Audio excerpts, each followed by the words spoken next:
Alain, propos sur la religion. Le culte des morts. Le culte des morts se trouve partout où il y a des hommes, et partout le même. C'est le seul culte peut-être, et les théologies n'en sont que l'ornement ou le moyen. C'est ici surtout que l'imagination tend ses pièges, évoquant les apparences, et créant une sorte de terreur d'instinct où il entre trop peu de réelle piété. Ce genre de superstition détourne de penser aux morts. Il s'oppose ainsi aux affections les plus naturelles.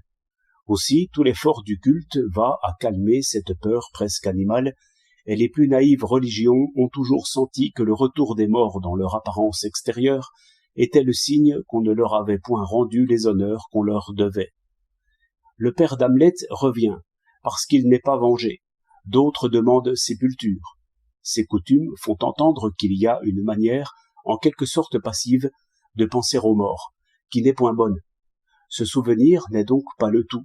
Il y a un devoir qui concerne ce souvenir même, et qui vise à purifier les morts de leur enveloppe grossière, enfin à obtenir une présence vraie et digne de respect.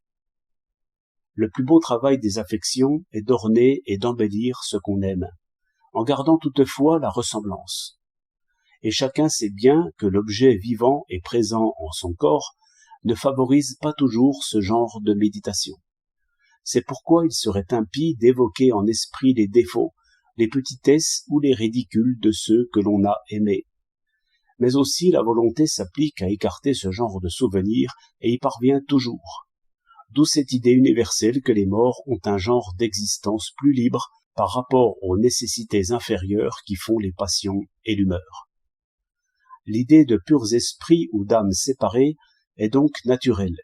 Naturelle aussi l'idée que cette purification dépend beaucoup de nous-mêmes et de notre attention à penser aux morts comme il convient. Le mythe du purgatoire est vrai sans aucune faute. Je n'en veux pour preuve que Platon qui n'a pu s'empêcher de rêver un purgatoire au chemin montant, rempli de ses frères les morts. C'est avec tendresse qu'il les suit dans leurs épreuves, et l'on comprend ici l'origine de la prière, qui est une méditation selon l'amour, appliquée à retrouver seulement ce qui fut sage, juste et bon, en oubliant le reste. En retour, les morts gouvernent les vivants, selon la belle expression de Comte, non point par leurs caprices et leurs imperfections, mais au contraire par leurs vertus, et comme des modèles purifiés. On sait comment les héros devinrent des dieux, mais cette transformation n'est pas le privilège des héros. Tous les morts sont dieux par leur mérite, et l'affection sait toujours trouver les mérites.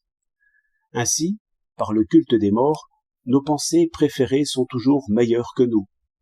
L'entretien avec les morts ressemble à la lecture des poètes, dont nous tirons ingénieusement les plus belles pensées et les meilleurs conseils, par le bonheur d'admirer qui est le sentiment le plus commun. Nous vivons d'admirer et nous formons silencieusement les modèles de l'homme. L'espèce se redresse en commémorant. Nos ancêtres nous font meilleurs qu'ils ne furent par cela seul que nous les honorons selon notre cœur. Il n'est pas permis de les penser comme ils furent, c'est-à-dire faibles et vieillis. Ce culte nie énergiquement la maladie et la mort. Cette générosité nous est bonne, elle nous détourne d'aigreur, de blâme et de honte. Par cette pieuse réflexion, nous sommes toujours purifiés un peu.